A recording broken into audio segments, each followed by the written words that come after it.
కావున మారు మనస్సు పొందుము, లేని యెడల నేను నీ యొద్దకు త్వరగా వచ్చి నా నోట నుండి వచ్చు ఖడ్గము చేత వీరితో యుద్ధము చేసేదను. చాలు, ప్రార్థన చేసుకుందాం.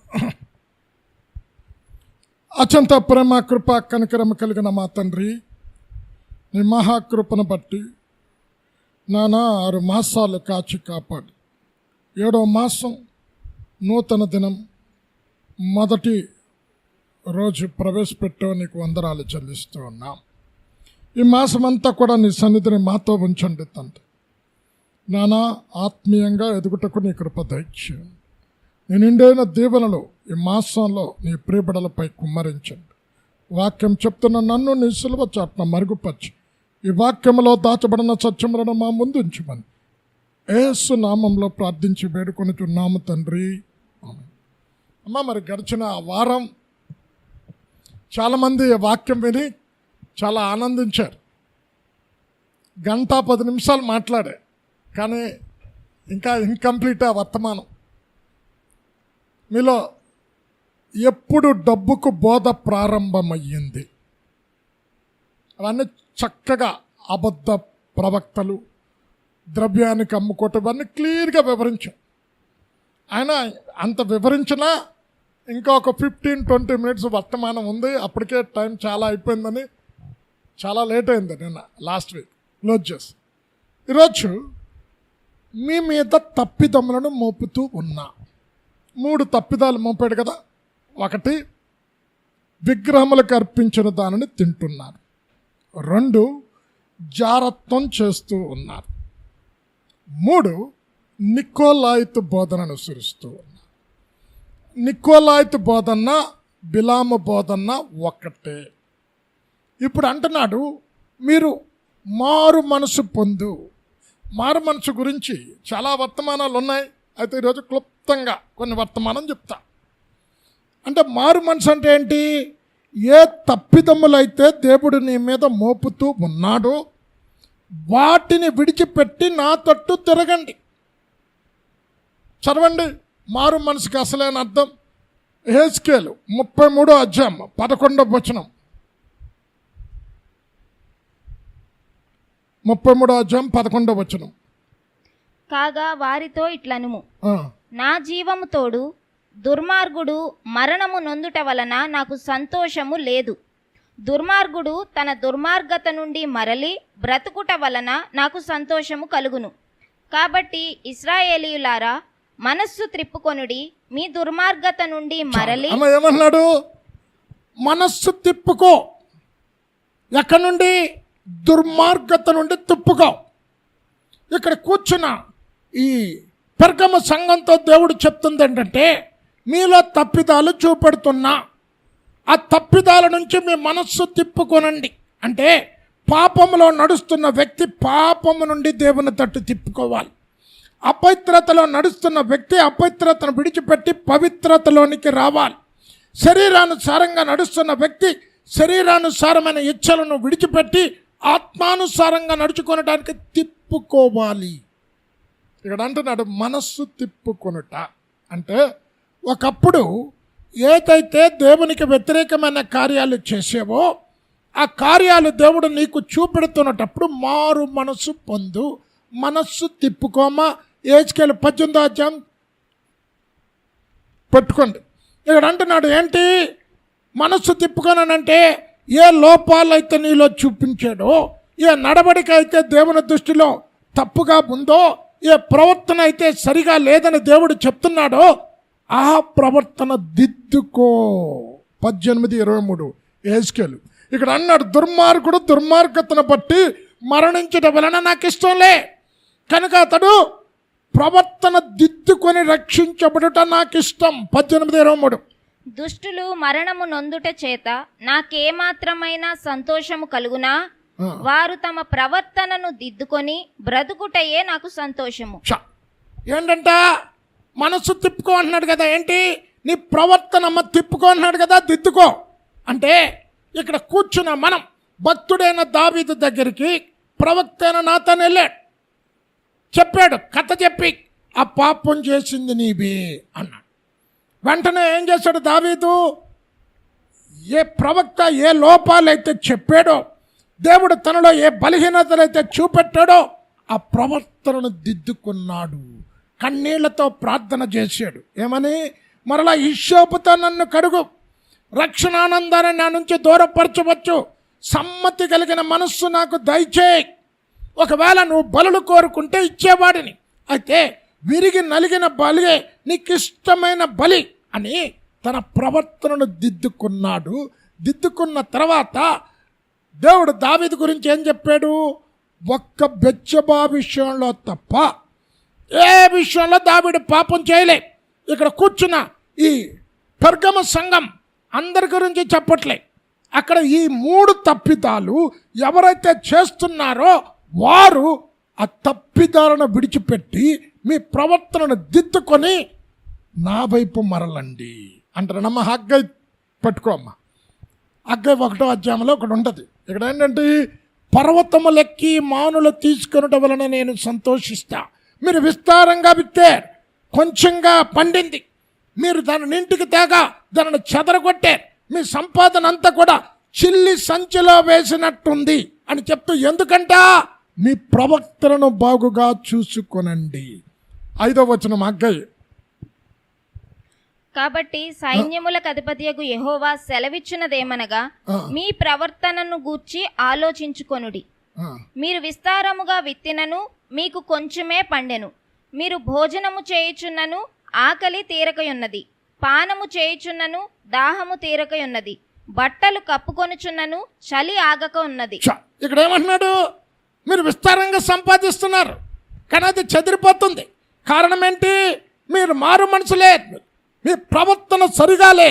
ఇక్కడ అంటున్నాడు, నీ తప్పిదములను సరిచేసుకొని నీ ప్రవర్తనను దిద్దుకొని నా వైపు తిరిగితే ఆయన ఎవరు? క్షమించే దేవుడు. నీ సంపాదనను అనుభవిస్తావు. నువ్వు కొంచెమే విత్తనను విస్తారంగా పండుతా. ఇప్పుడు 5 రొట్టెలు 2 చేపలు పిల్లవాడి దగ్గర ఉన్నంత వరకు 5 రొట్టెలు 2 చేపలే. యేసు దగ్గర రాగానే ఏమైంది? 25,000 మంది తినగా 12 గంపలు ఎత్తాయి. అంటే ఏంటి? నువ్వు మారు మనసు పొందితే నీ సంపాదన కొద్దిగా అయినను నీ ప్రవర్తన దిద్దుకుంటే అది మీరు సమృద్ధిగా తినగా మిగిలేటట్టు చేస్తాను. తిప్పుకుంటా మనస్సు. అంటే వాడు తాగుబోతాడు ఉన్నాడు, తాగుడు విడిచిపెట్టి దేవుని తట్టు తన హృదయాన్ని తిప్పుకున్నట్టు మొదటిది. రెండవది ఇక్కడ అంటున్నాడు, మీ వస్త్రములను కాక హృదయాన్ని చించుకోవాలి మారు మనసు అంటే. అమ్మ యోవేలు 2వ అధ్యాయం పట్టుకో. ఇక్కడ అంటున్నాడు, నీ దేవుడైన యెహోవా కరుణావాత్సల్యములు కలిగిన వాడు, శాంతమూర్తి, అత్యంత కృప కలిగిన వాడు కనుక తను చెయ్యాలనుకున్న కీడును చెయ్యకుండా మానును కనుక మీరు మీ వస్త్రములను కాకుండా మీ హృదయమును చించుకొనండి. 2:13-14. మీ దేవుడైన యెహోవా కరుణా వాత్సల్యములు గలవాడును శాంతమూర్తియు అత్యంత కృపగలవాడునై ఉండి తాను చేయనుద్దేశించిన కీడును చేయక పశ్చాత్తాపపడును గనుక మీ వస్త్రములను కాక మీ హృదయములను చింపుకొని ఆయన తట్టు తిరుగుడి. ఇప్పుడు హృదయాన్ని చించుకొని ఒకడు వచ్చాడండి మందిరానికి. ఎవరు తప్పాలి? ఎవరు? శంకరండి. ఏం చేశాడు? ఆకాశం వైపు కనులెత్తు చూచుటకు యోగ్యుణ్ణి కాదు. ఏం కొట్టుకున్నాడు? రొమ్ము. అంటే ఏంటి? హృదయం కొట్టుకొని బాదుకొని ప్రార్థన చేస్తున్నాడు. నేను పాపిని, నీ వైపు కనులెత్తు చూచుటకు యోగ్యుడిని కాను. ఇక్కడ అంటున్నాడు, నీ దేవుడైన యెహోవా కరుణ కలిగిన వాడు, దయ కలిగిన వాడు, వాత్సల్యం కలిగిన వాడు, శాంతమూర్తి, అత్యంత కృప కలిగిన వాడు. కృప అంటే అర్థం ఏంటమ్మా? అర్హత లేని వాడికి అర్హత కలిగజేయటం. ఇప్పుడు కొన్నిసార్లు గవర్నమెంట్ వాళ్ళు గ్రేస్ మార్క్స్ ఇస్తారు. టీచర్స్కి తెలుస్తుంది గ్రేస్ మార్క్స్ అంటే. యాక్చువల్లీ ఆడు పరీక్షల్లో తప్పాడు. గ్రేస్ మార్క్స్ అరే పాపం చాలామంది 2-3 మార్కుల్లో తప్పారు అని 5 మార్కులు ఒక్కొక్కసారి గ్రేస్ మార్క్స్ కలుపుతారు. కలపటం వల్ల ఆడు ఏమవుతాడు? 2-3 మార్కులు తప్పినాడు పాస్ అయ్యాడు. ఆడ యాక్చువల్లీ పరీక్ష తప్పాడు. అంటే గ్రేస్ మార్క్స్ ఇవ్వటం వల్ల పాస్ అయ్యాడు. అంటే ఇక్కడ కూర్చుని మనం ఎవరం కూడా అర్హులము కా. కృప అర్హత లేని వారికి అర్హతనిచ్చే కృప అని అన్నాడు. అత్యంత కృప కలిగిన వాడు కనుక ఆయన చెయ్యాలనుకున్న కీడును చెయ్యక మీరు మారు మనసు పొందితే ఏంటి? మారు మనసు పొందటం అంటే ఏంటి? హృదయాలని పాపాల విషయం, చేసిన తప్పిదముల విషయం చించుకోవటం. అమ్మ ఎవరు అలాగ చేశారు? అమ్మ యోనా 3వ అధ్యాయం పట్టుకో. ప్రవక్త అయిన యోనాను పంపాడు. ఏమని? 40 దినాల్లో పట్టణాన్ని అంతా నాశనం చేస్తాను. ఈ వార్త విన్నవారు రాజు మొదలుకొని పేద వరకు అందరూ కూడా గోనె పట్ట కట్టుకొని ఉపవాసముండి పశువులతో సహా మొరపెట్టారు. వెంటనే దేవుడు ఏం చేశాడమ్మా? చెయ్యాలనుకున్న కీడు చేయక మనసు తిప్పుకున్నాడు. ఎందుకు? వారు మారు మనసు పొందారు, వారు ఉపవాసం ఉన్నారు, హృదయాలను చించుకున్నారు. 3:10 యోనా. ఈ నినెవే వారు తమ చెడు నడతలను మానుకొనగా వారు చేయుచున్న క్రియలను దేవుడు చూచి పశ్చాత్తప్తుడై వారికి చేయుదునని తాను మాట ఇచ్చిన కీడు చేయక మానెను. ఆమె ఇక్కడ ఏమన్నాడు? పెర్గము సంఘానికి మీ తప్పిదమ్ములు ఇవి ఉన్నాయి. ఈ తప్పిదమ్ములు 3 మీలో చూశాను. అయితే తప్పుడు బోధలు కూడా అవలంబిస్తూ ఉన్నారు. వీరు ఎవరైతే తప్పిదమ్ములు చేస్తున్నారో, ఈ తప్పుడు బోధలు ఎవరైతే అనుసరిస్తూ ఉన్నారో, మీరు మీ మనస్సు మార్చుకొనండి, మీ మనస్సు తిప్పుకొనండి. తిప్పుకుంటే ఏంటండి? చెయ్యాలనుకున్న కీడు. ఏంటి కీడు? నాశనం, నరకంకి వెళ్ళకుండా నేను తప్పిస్తాను. ఇక్కడ నీనివే ప్రజలను తప్పించాడు. ఎప్పుడు? వస్త్రాలు చించుకునేటప్పుడు కాదు, హృదయం చించుకొని దైవ సన్నిధికి వచ్చి ప్రార్థన చేసినప్పుడు. కొందరు చూడండి, ఎన్నిసార్లు హెచ్చరించినా, ఎన్ని మార్లు దేవుడు వాక్యం ద్వారా మాట్లాడినా, వారిలో ఉన్న లోపాలు బలహీనతలు చూపెడుతూ ఉన్నా అస్సలు పట్టించుకోడు. ఇప్పుడు కయ్యూనికి దేవుడు ముందుగా వార్నింగ్ ఇచ్చాడు. వాకిట పాపము పొంచి ఉన్నది అన్నాడు. సట్రేట్ అవ్వాలి కదండి, ముందుగా హెచ్చరించాడు. కానీ లేదు, మీకు చాలా దినాల క్రితం ఇది అందరికీ చెప్పాలి, మళ్ళీ మీకు చెప్పిన తర్వాత ఎక్కడ చెప్పలేదు. అది ఏదైనా తోట గురించి మాట్లాడినప్పుడు చాలామంది ఏడ్చారు. ఎంతమంది గుర్తుందో మాకు తెలియదు, కానీ చాలామంది ఏమనుకుంటారు? ఏదైనా తోటలో ఆదాము అవ్వను గెంటీయటానికి దేవుడు వచ్చాడు, గెంటీయటానికి రాలేదని చెప్పారు. వారు మారు మనసు పొందటానికి, పశ్చాత్తాప పట్టడానికి ఎన్నో అవకాశాలు ఇచ్చాడు. గుర్తుందండి ఎవరికైనా? మనకు గుర్తుండదు. ఎన్నో అవకాశాలు ఇచ్చాడు, ఒక్క అవకాశాన్ని సద్వినియోగం చేసుకోలేదండి. ఇప్పుడు ఆదాము దేవుడు పాపం చేసినట్టు తెలియదా? ఆదాము నువ్వు ఎక్కడ ఉన్నావు? ఎక్కడున్నాడు దేవుడు తెలియదండి. ఎందుకు అడిగాడు? నిజం ఒప్పుకుంటాడు అని. దిగంబరిని కనుక దాక్కున్నా అంటే దిగంబరినికి చెప్పింది ఎవరు? చూడండి ఎన్ని అవకాశాలు ఇచ్చాడో చూడండి. కానీ పశ్చాత్తాపడలే, మారు మనసు పొందలే. మీకు ఆ రోజు నా బాగా గుర్తు, టింకిల్ మమ్మీ కూడా ఉంది. దాదాపు హాఫ్ ఆఫ్ ద చర్చ్ ఏడ్చారు. ఎంతమంది గుర్తుందో? ఎప్పుడు చెప్పండి?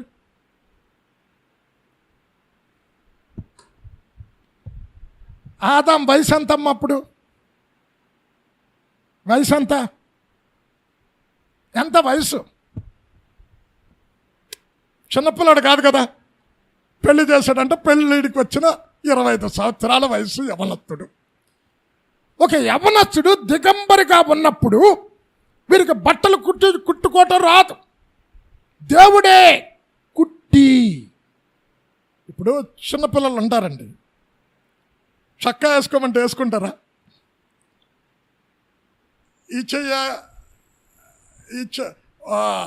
కుడి చేయదు, ఎడం చేయకుడి, ఎందుకంటే ఎప్పుడు వేసుకోలేదు, తెలియదు. దేవుడే బట్టలు తొడిగించాడు. ఈ మాటకి చాలామంది ఏడ్చారు. ఎందుకో తెలుసా? ఇప్పుడు ఒక యవ్వనస్తుడు 25 సంవత్సరాల యవ్వనస్తుడు తండ్రి దగ్గర తల్లి దగ్గర దిగంబరిగా నిలబడితే ఏ తల్లైనా తండ్రైనా మరి సిగ్గుందా? వయసు వచ్చేవాడు చిన్నపిల్లవాడు కదా, పోరా. బట్టలు వేసుకోవటం రాదు, దేవుడే చొక్కాలు కుట్టించి ఆదాము అవ్వకు బట్టలు తొడిగించినప్పుడు కూడా వీరికి పశ్చాత్తాపం రాలేదండి. అయ్యో ప్రభువా, వద్దన్న పని చేసి దిగంబరులమయ్యే, అయినా మా దిగంబరత్వాన్ని కప్పటానికి నువ్వే కుట్టావు చొక్కాలు, మాకు ఎలాగ తొడిగించుకోవాలో తెలియదు, నువ్వే తొడిగించావు. ఎన్నో అవకాశాలు ఇచ్చాడు. ఇక్కడ అంటున్నాడు, హెచ్చరించి చెప్తున్నాడు, తప్పిదమ్ములు ఉన్నాయి, విడిచిపెట్టండి. ఏంటమ్మా? హృదయం చించుకోండి. 3, దుష్ట క్రియలు విడిచిపెట్టండి, తొలగించుకొనండి. యెషయా 1:16.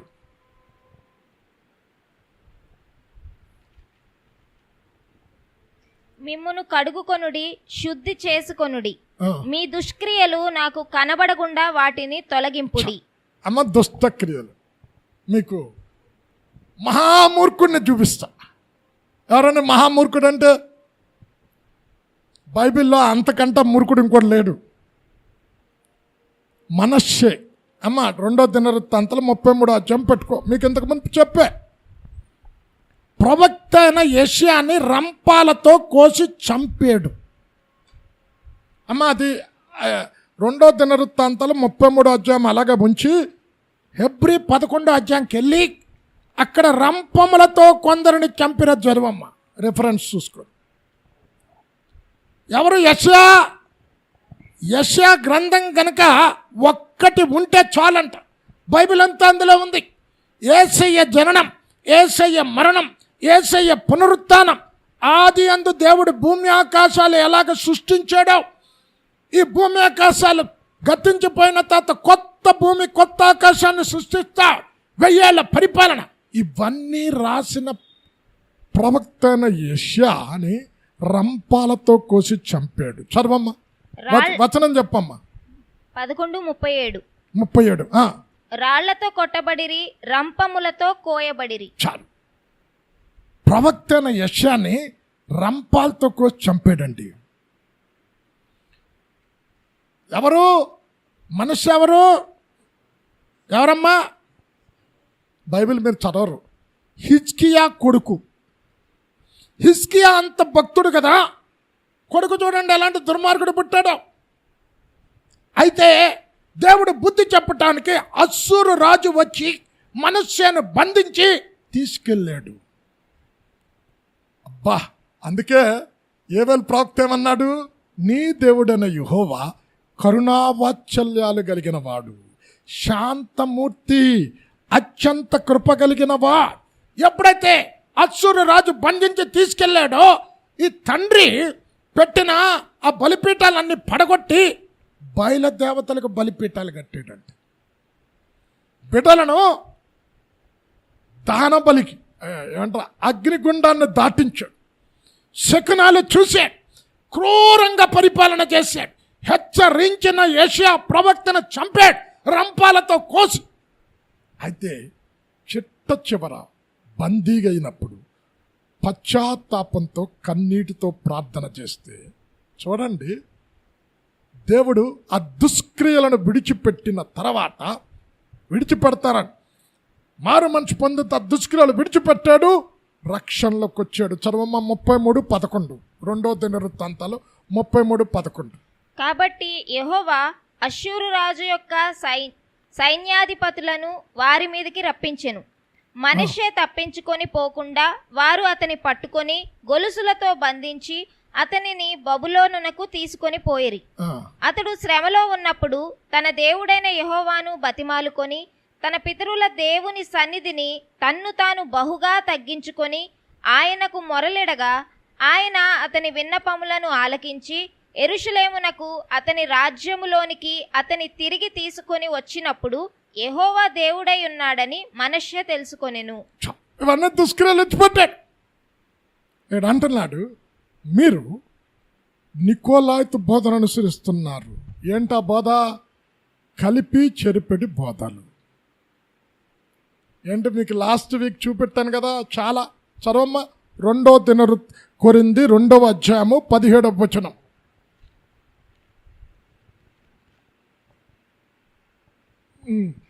రక్షింపబడు వారి పట్లను నశించు 2 కొరింథీ 2వ అధ్యాయం 17వ వచనం.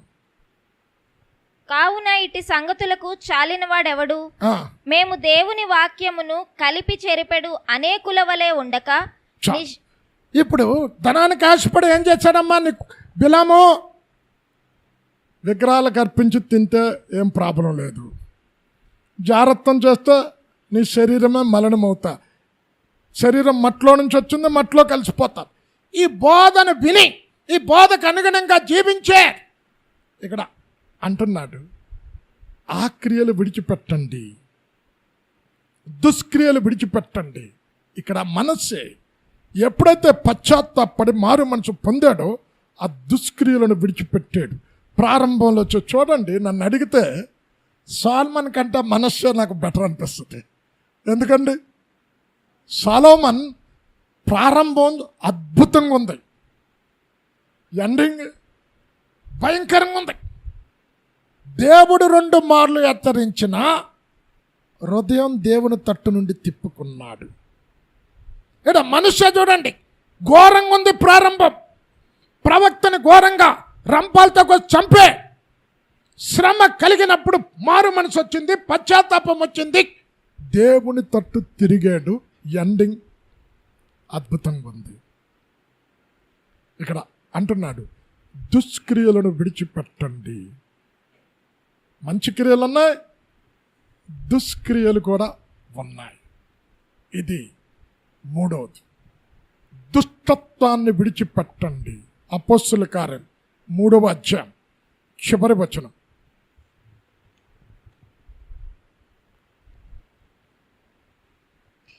దేవుడు తన సేవకుని పుట్టించి మీలో ప్రతి వానిని వాని దుష్టత్వము నుండి మళ్లించుట వలన మిమ్మును ఏమన్నాడు?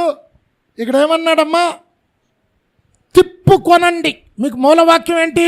మారు మనసుకి యేసుకేలు 33:11 తిప్పుకొనండి. ఇక్కడ ఏమన్నాడు? దుష్క్రియల నుండి దుష్టత్వం నుండి మనసు తిప్పుకో. ఏంటి దుష్టత్వం? జారత్వం చేస్తున్నారు.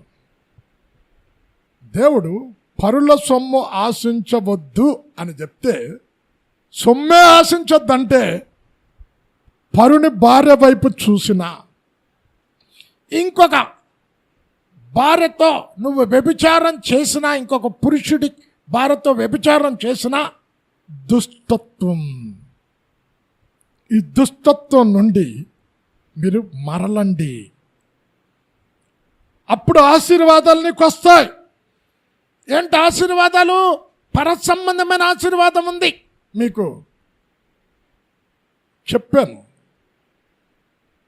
అక్కడ స్ఫుర్మా సంఘం చెప్పినప్పుడు ఏమన్నాడు? స్ఫుర్మా సంఘంతో మీ దరిద్రుడవే కానీ ఏమన్నాడు? ధనవంతుడవే అన్నాడు. ఇదేంటి? ఒక పక్క దరిద్రుడు అంటున్నాడు, ఇంకో పక్క 7 రకాల ఆత్మీయ ఆశీర్వాదాలను చెప్పాను. అంతమంది గుర్తుందమ్మా? 7 ఐశ్వర్యాలు. మహిమ ఒక ఐశ్వర్యమని, కరుణ ఒక ఐశ్వర్యమని, అమ్మా విశ్వాసం ఒక ఐశ్వర్యమని 7 రకాల ఐశ్వర్యం చెప్పా. ఇక్కడ అంటున్నాడు దుష్టత్వాన్ని విడిచిపెడితే ఇహ సంబంధమైన ఆశీర్వాదాన్ని ఇస్తాను, పర సంబంధమైన ఆశీర్వాదం ఇస్తాను, నిన్ను ఐశ్వర్యవంతులను చేస్తాను, ఇహమందు పరమందు ఐశ్వర్యవంతులను చేస్తా. కానీ ఏమన్నాడు? దుష్టత్వము నుండి తిరగండి, మల్లుకొనండి. చెడు చేస్తూ దేవుని దగ్గరకు వచ్చి, మందిరానికి వచ్చి, ప్రభువా నా బిడ్డలకు పెళ్ళిళ్ళు కాలేదు, మంచి సంబంధాలు ఇయ్యు, నా బిడ్డలకు మంచి చదువులు చదివారు, చక్కటి ఉద్యోగం ఇయ్యు అంటే నీ ప్రార్థన వినడు. ఎందుకు? మీలో దుష్టత్వం ఉంది. ఆశీర్వాదం పొందుకోవాలంటే దుష్టత్వము నుండి మళ్లించబడండి, చెడును విడిచిపెట్టండి, అపవిత్రతను విడిచిపెట్టండి, జారత్వాన్ని విడిచిపెట్టండి. దేవునికి ఏదైతే అయిష్టమైన కార్యాలు ఉన్నాయో అవన్నీ విడిచిపెడితే మారు మనసు నీకు కలుగుతాది. మారు మనసు కలిగిన వాడు ప్రార్థన దేవుడు అంటాడు వింటాడు. ఇది ఎన్నోదమ్మా? 4వది. 5వది ఇప్పుడు కాస్త లోతుగా వెళ్తాను. 1 రాజులు 18వ అధ్యాయం పట్టుకో. ఇక్కడ ఇశ్రాయేలీలు 2 తలంపులు కలిగి జీవిస్తూ ఉన్నారు. ఏలియా ప్రవక్త అంటున్నాడు, బయలు దేవుడినైతే బయలును ఆరాధించండి, యెహోవా దేవుడైతే యెహోవాను ఆరాధించండి. ఎంతవరకు 2 తలంపులు కలిగి జీవిస్తారు అంటే లోకం కావాలి, దేవుడు కావాలి. ఇప్పుడు నామకార్థ క్రైస్తవులు ఉన్నారు, వాళ్ళ జీవితం ఏంటమ్మా? ఆదివారం మందిరం, సోమవారం నుంచి శనివారం వరకు దేవుడు అవసరం లేవు, వారికి ఇష్టమైన జీవితం. ఇక్కడ అంటున్నాడు 2 తలంపుల మధ్య జీవిస్తున్న ప్రతి వాడు కూడా మారు మనసు లేని వాడే. 18:21 1 రాజులు. ఏలియా జనులందరి దగ్గరకు వచ్చి, ఎన్నాళ్ళ మట్టుకు మీరు 2 తలంపుల మధ్య తడబడుచుందురు? యెహోవా దేవుడైతే ఆయనను అనుసరించుడి, బయలు దేవుడైతే వానిని అనుసరించుడని ప్రకటన చేయగా జనులు చాలా మంది చూడండి, సగం పరిశుద్ధత, సగం అపరిశుద్ధత, సగం నీతి, సగం అవినీతి, సగం లోకం, సగం పరం. అంటే అది కావాలి, ఇది కావాలి. ఇక్కడ అంటున్నాడు 2 తలంపుల మధ్య మీరు ఉంటే మీకు మారు మనసులే. అందుకే మారు మనసుకు సరైన నిర్వచనం చాలా ఉన్నాయి అమ్మా. ఇప్పుడు మత్తయి 3వ అధ్యాయం పట్టుకోమ్మా. బాప్తిస్మం ఇచ్చి యోహాను దగ్గరికి ధర్మశాస్త్రోపదేశకులు సద్దూకయ్యులు వస్తే వారిని చూచి ఏమన్నాడు తెలుసమ్మా? సర్ప సంతానమా, రాబోబు ఉగ్రత నుండి మీకు బుద్ధి చెప్పిన వారెవరు? అంటే సర్ప సంతానం అంటే అర్థం ఏంటమ్మా? పాముకు పుట్టిన బిడ్డలు అని. ఇప్పుడు వీళ్ళకి పాముకు పుట్టారా?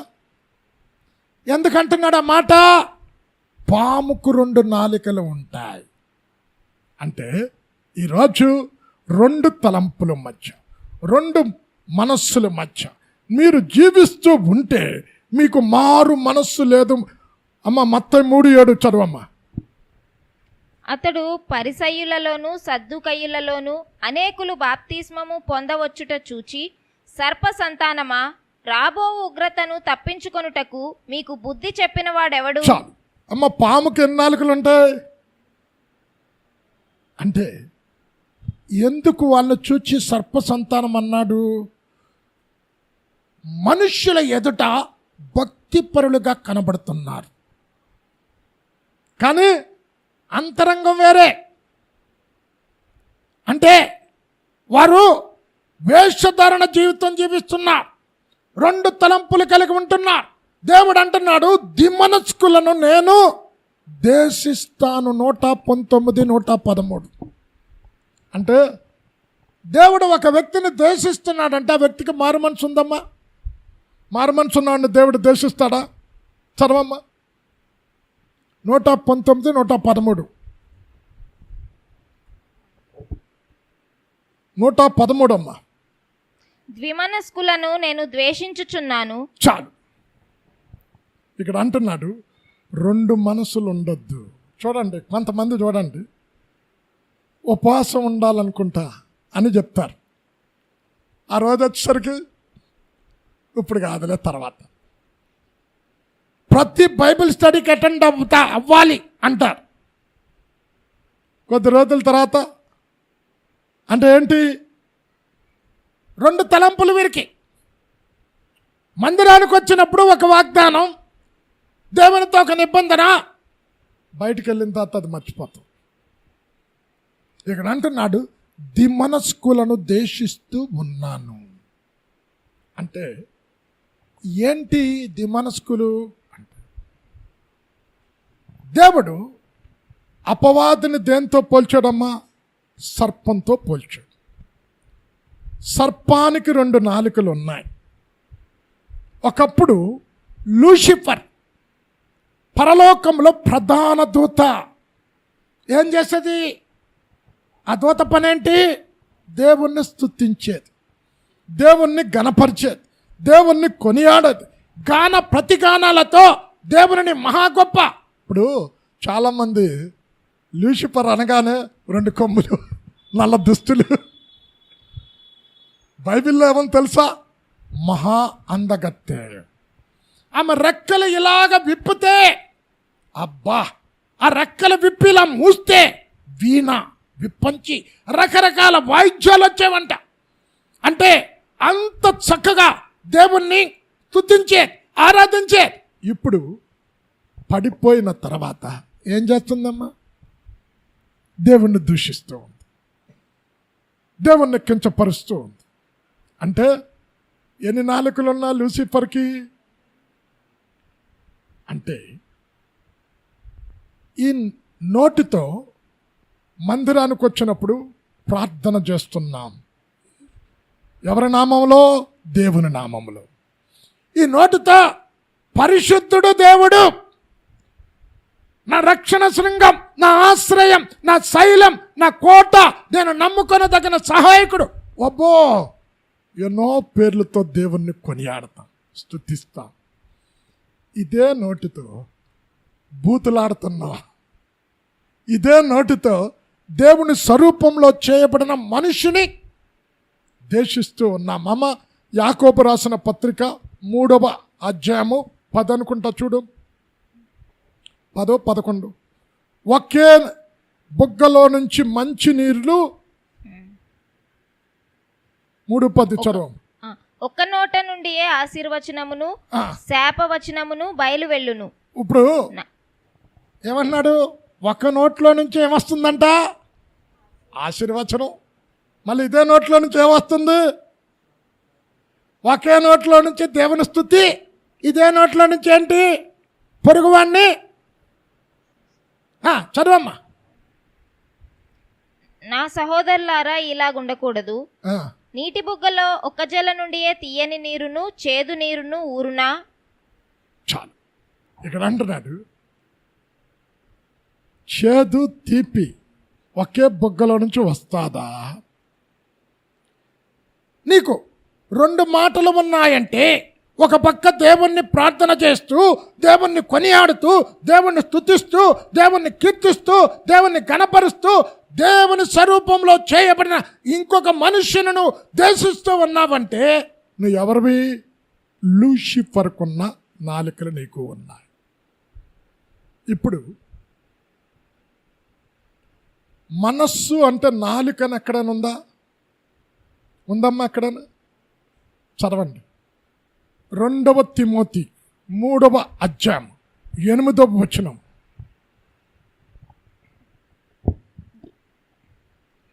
ఎన్నే ఎంబ్రే అనువారు. అమ్మ 2 తిమోతి 3:8. నువ్వు ఎన్నే అంబ్రే అనేవారు, అది 4:10లో ఉంటుంది. 3:8 2 తిమోతి అమ్మ.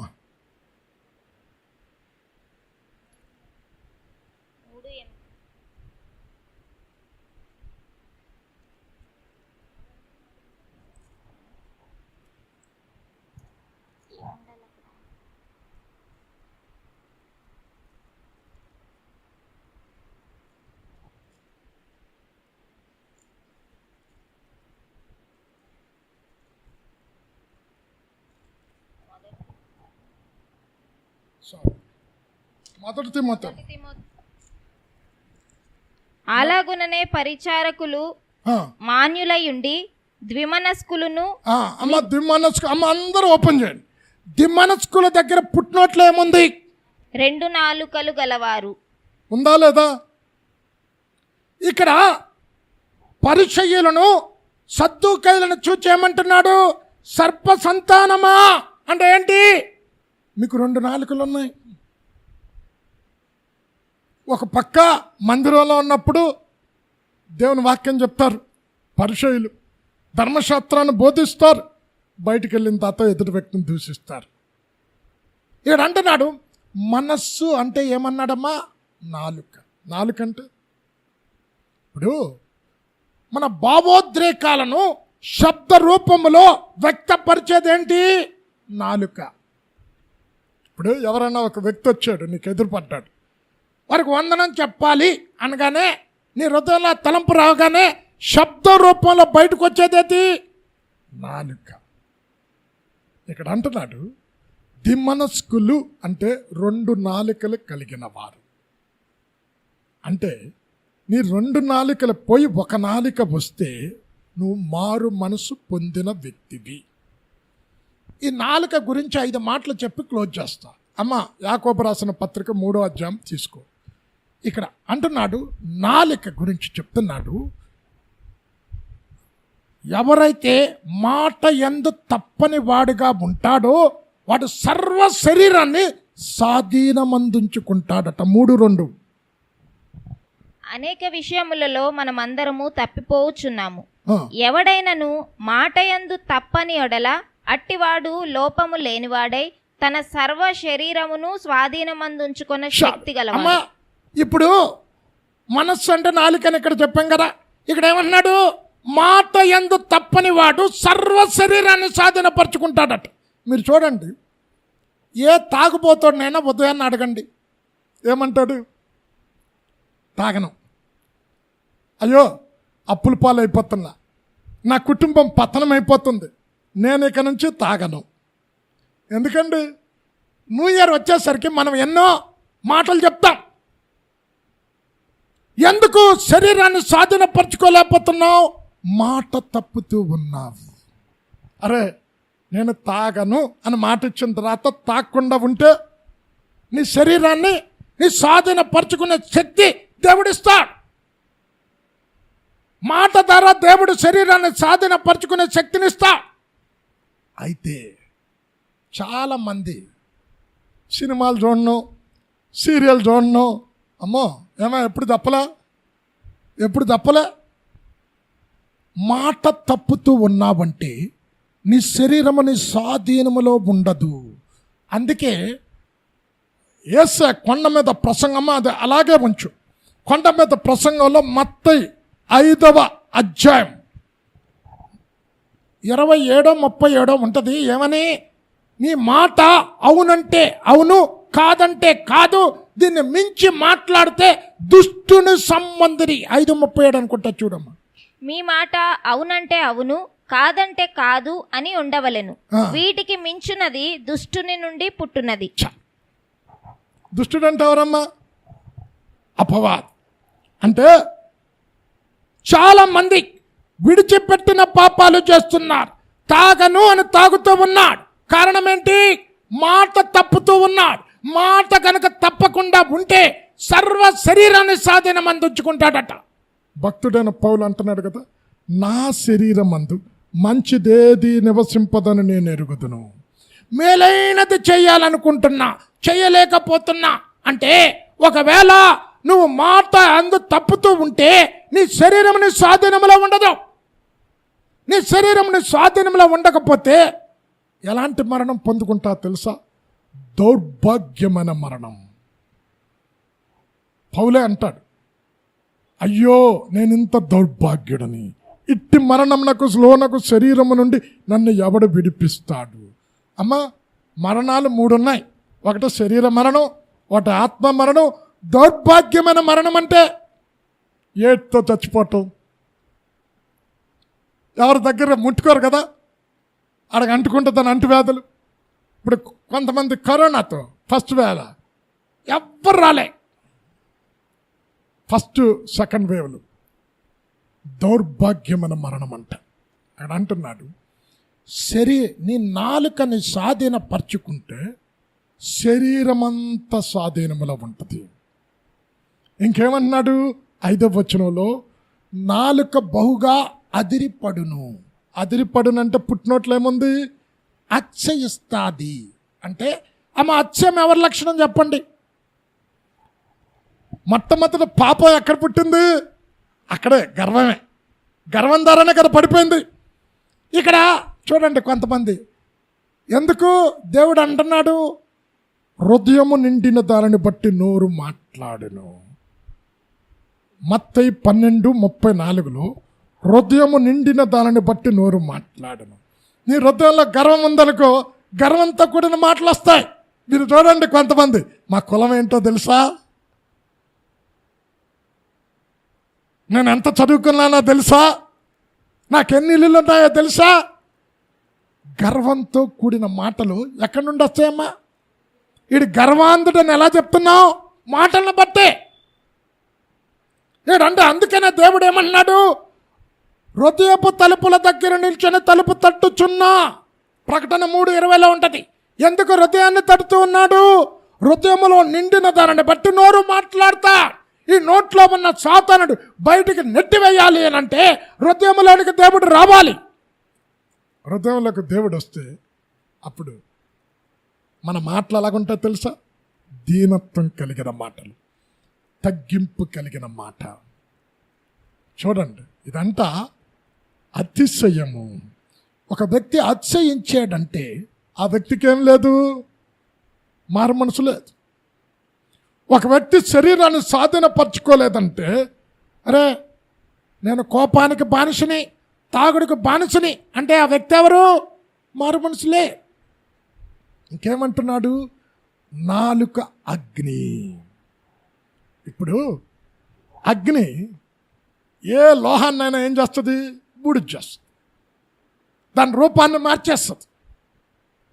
అంటే నువ్వు మారు మనసు పొందితే నీ మాట ద్వారా అవతల వ్యక్తి బలపరచబడాలి, ప్రోత్సహించబడాలి, దేవుని దగ్గరికి రావాలి. అంటే అవతల వ్యక్తి కాల్చివేసే మాటలు మాట్లాడుతున్నావంటే నీలో ఏముంది? మారు మనసు లేదు. ఎవరున్నారు? సాతానుడు అన్నాడు. ఇదంతా ప్రకృతి చక్రానికి చిచ్చు పెడుతుందంట. అమ్మ ఉంది కదా, అవన్నీ ప్రకృతి చక్రం. అంటే ప్రకృతి చక్రం లెక్క తిరుగుతుందండి. సూర్యుడు, చంద్రుడు, అంగారకుడు. ఇప్పుడు కాలాలు కూడా వర్షాకాలం, శీతాకాలం, ఎండాకాలం మరలా వస్తున్నాయా? ఈ చక్రం లెక్క తిరుగుతుంది ప్రకృతి అంతా. మీకు 1000 ఏళ్ల పరిపాలన గురించి చెప్పినప్పుడు చెప్పే ఈ ప్రకృతి అంతా దాస్యత్వంలోకి వెళ్ళిపోయింది. కారణం ఏంటి? ఏమంటే కారణం నోటి ద్వారానే చేశాడండి. ఈ సమస్త లోకాన్ని దేవుడు చేసింది చేత్తో చేయలే. సూర్యుడు కలుగును కాక, చంద్రుడు కలుగును కాక, ఆకాశ నక్షత్రాలు కలుగును కాక, నోటితోనే చేశాడు. ఆదాము కూడా నోటితోనే పరిపాలన చేశాడు.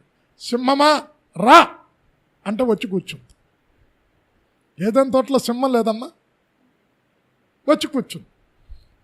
అంత నోటితోనే పరిపాలన చేశాడు. అయితే ఈ నోటితో కాని మాటలు మాట్లాడటం వల్ల, పాపం చేయటం వలన సృష్టి అంతా కూడా ఏమైంది? చిచ్చు పెట్టబడింది. అందుకే కష్టపడి పొలం విత్తుతున్నాడు, భూమి దున్నుతూ ఉన్నాడు. వర్షాలు పట్టలే. వర్షాలు పడినాయంటే వరదలు, అతివృష్టి, అనావృష్టి. అంటే ప్రకృతి తన ధర్మాన్ని విడిచిపెట్టింది. ప్రకృతి తన ధర్మాన్ని విడిచిపెట్టడానికి కారణం మాట. రే అని చంపేయండి రా. ఇప్పుడు యుద్ధాలన్నీ దేంతో ప్రారంభమవుతాయమ్మా? మాటే. కర్ఫ్యూ వచ్చినా ఏమొచ్చినా గన్లు పట్టుకొని నిలబడతారు. ఎవరు?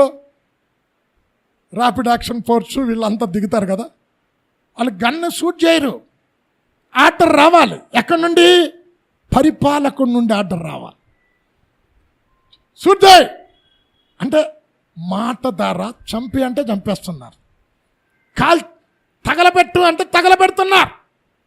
ప్రకృతి చక్రానికి చిచ్చు పెట్టేసిందంటది. అంటే నీ మాట తీరు మారాలి. నువ్వు మారు మనసు పొందటం అంటే అది. ఇంకేంటి?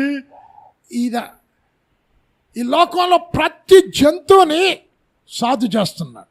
ఇప్పుడు ఏనుగుని సాధు చేస్తున్నాడు కదా సర్కస్లో. ఏనుగుని మేము సింగపూర్ వెళ్తే డాల్ఫిన్ ఫిష్ అని ఉంటుంది. ఆ డాల్ఫిన్ ఫిష్తో నాట్యం చేయిస్తూ ఉంటారు సింగపూర్లో. అంటే ప్రతి జంతువు సాధు అవుతుంది. కానీ ఏమన్నాడు తెలుసా? దీన్ని సాధి చేయటం మహా కష్టం అట. ఎవరు సాధి చేయలేరు. అంటే దీనిని కంట్రోల్లో పెట్టుకుంటే ఏమన్నాడు? మారు మనసు పొందినట్టు. 2 నాలుకలు పోయి 1 నాలుకగా మార్చబడటం మారు మనసు పొందినట్టు. లేకపోతే ఈ ప్రకృతి అంతా కూడా చుచ్చు పెడుతుంది. ఇంకేమంటున్నాడు? ఈ నాలుక విషం ఉన్నది. చదువమ్మా.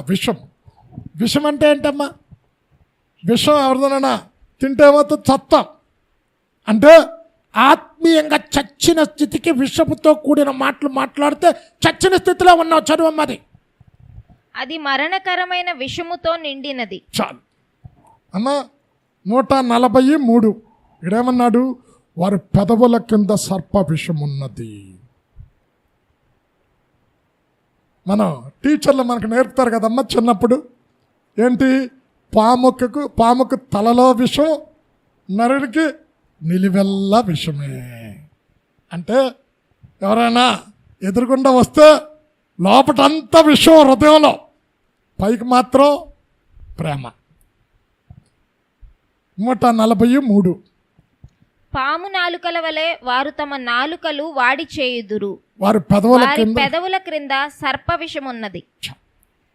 చివరిగా దుష్టత్వంతో నింపబడి ఉందంట. చదువమ్మ. అది కూడా యాకోబు రాసిన పత్రికలోనే ఉంటుంది. అది నిరర్గళమైన దుష్టత్వమే. అంటే దేవుడు ఏమన్నాడు? నీ దుష్టత్వం నుండి మళ్లించుకో, అప్పుడు నువ్వు తప్పించబడతావు అని చెప్తూ, ఒకవేళ మల్లుకోకపోతే నా నోటి నుంచి వచ్చిన ఖడ్గంతో యుద్ధం చేస్తాను. ఏంటి ఖడ్గం? ఏంటమ్మా? వాక్యం. వాక్యంతో యుద్ధం చేయటం ఏంటి? వాక్యాన్ని విన్నప్పుడు ఆ వాక్యానికి లోబడకపోతే ఆ వాక్యమే ఒక దినము నీకు తీర్పు తీరుస్తుంది. యోహాను సువార్త 12:48. నా మాటలే ఒక దినాన నీకు తీర్పు తీరుస్తా. నువ్వు దుష్టత్వం నుండి మళ్లించు, మారు మనసు పొందు అని హెచ్చరించే, బుద్ధి చెప్పే, గద్దించే, అయినా నువ్వు వినలేదు, నువ్వు మారలేదు. నువ్వు మారకపోతే అదే మాట నిన్ను తీర్పులోనికి తీసుకొస్తాది. యోహాను సువార్త 12:48. నన్ను నిరాకరించి నా మాటలను అంగీకరింపని వానికి తీర్పు తీర్చువాడొకడు కలడు. నేను చెప్పిన మాటయే అంత్యదినమందు వానికి తీర్పు తీర్చును. ఏమన్నాడు? మాట తీర్పు తీరుస్తాడు. ఈ మాట వస్తాడు. ఏమని? ఈ తప్పులు మీరు చేశారు, అయితే ఈ తప్పులు మీరు విడిచిపెట్టి మారు మనసు పొందండి నేను వాక్యము ద్వారా హెచ్చరించి, అయితే మీరు వినలేదు కనుక ఇదే మాట తీర్పు తీరుస్తుంది. నీకు తీర్పు తీర్చి నిన్ను నరకములోనికి పంపిస్తుంది కనుక అని అంటున్నాడు. పర్గమ సంగమా, ఆ తప్పిదమ్ములు విడిచిపెట్టి మీ మనస్సు తిప్పుకొనండి. మీ 2 నాలుకలు పోయి 1 నాలుకగా మార్చబడండి. మీ హృదయాన్ని చించుకొనండి. మీ ప్రవర్తనను మార్చుకొనండి. మీ దుష్టత్వాన్ని విడిచిపెట్టండి. నీ 2 తలంపులు, 2 ఆలోచనలు విడిచిపెట్టండి. 2 నాలుకలు విడిచిపెట్టండి. ఈ నాలుకతో దేవుణ్ణి స్తుతిస్తూ, ఈ నాలుకతో దేవుని ప్రార్థన చేస్తూ ఎదుటివాడిని శపించవద్దు, ఎదుటివాడిని దూషించవద్దు. అలాగ చేస్తే లూసిఫర్కు 2 నాలుకలు, నీకు 2 నాలుకలు. నువ్వు ఎవరు బిడ్డవి? లూసిఫర్ బిడ్డవవుతావు. కనుక వీటిని మార్చుకుంటే, నీ గర్వాన్ని తీసివేసుకుంటే, నీ మాటని స్వాధీనంలో పెట్టుకుంటే, మాట యందు తప్పకుండా ఉంటే, నీ నాలుక అగ్ని కాకుండా ఉంటే, నీ నాలుకను సాధి చేసుకుంటే, దుష్టత్వాన్ని విడిచిపెడితే, కపటాన్ని విడిచిపెడితే, బయట ప్రేమతో నోటి మాటతో మాట్లాడి హృదయంలో విషం పెట్టుకుంటే మారు మనసు లేదు నీకు. వీటన్నిటినీ విడిచిపెడితే మారు మనసు పొందుతావు. తీర్పు నీకు ఉండదు. లేకపోతే నా నోట నుండి వచ్చు ఖడ్గము చేత యుద్ధం చేస్తా, తీర్పు తీర్చి నుండి నరకానికి పంపుతా. ఈరోజు మనలో ఇంకా ఈ లక్షణాలు, మారు మనసు లేని లక్షణాలు ఉంటే విడిచిపెట్టి దైవ సన్నిధిలో ప్రార్థన చేస్తే నరకము నుండి తప్పించబడతాం. కళ్ళు మూసుకుని ప్రార్థన చేసుకో.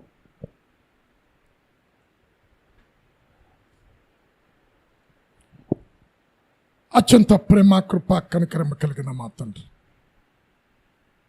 ఈరోజు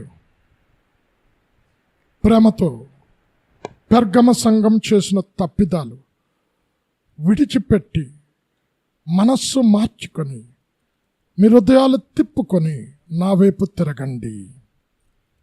శిక్ష నుండి తప్పించబడతారు. నేను కరుణా దయ కలిగిన దేవుడను, నేను క్షమించే మనస్సు కలిగిన దేవుడను, నేను క్షమిస్తాను, నిత్య జీవాన్ని ఇస్తాను, నీ తప్పులను మర్చిపోతాను అని హెచ్చరించే పెర్గమ సంఘం గురించి ఈరోజు మాలో కూడా ఈ లోపాలు ఉంటే తిప్పుకోమని చెప్తూ ఉన్నాం. తిప్పుకుంటే నిత్యత్వం ఉంటుంది, లేకపోతే దాన్ని పోగొట్టుకుంటామని హెచ్చరించావు. కనుక వాక్యం విని అలాగే వెళ్ళిపోకుండా వాక్యం మాతో మాట్లాడి మాలో లోపాలు చూపెట్టినప్పుడు వాటిని విడిచిపెట్టి మారు మనసు పొంది నీవు ఇచ్చిన కృపను పొందుకోవటానికి కృప దయచేయమని యేసు నామంలో ప్రార్థించి వేడుకొనుచున్నాము తండ్రి. ఆమేన్.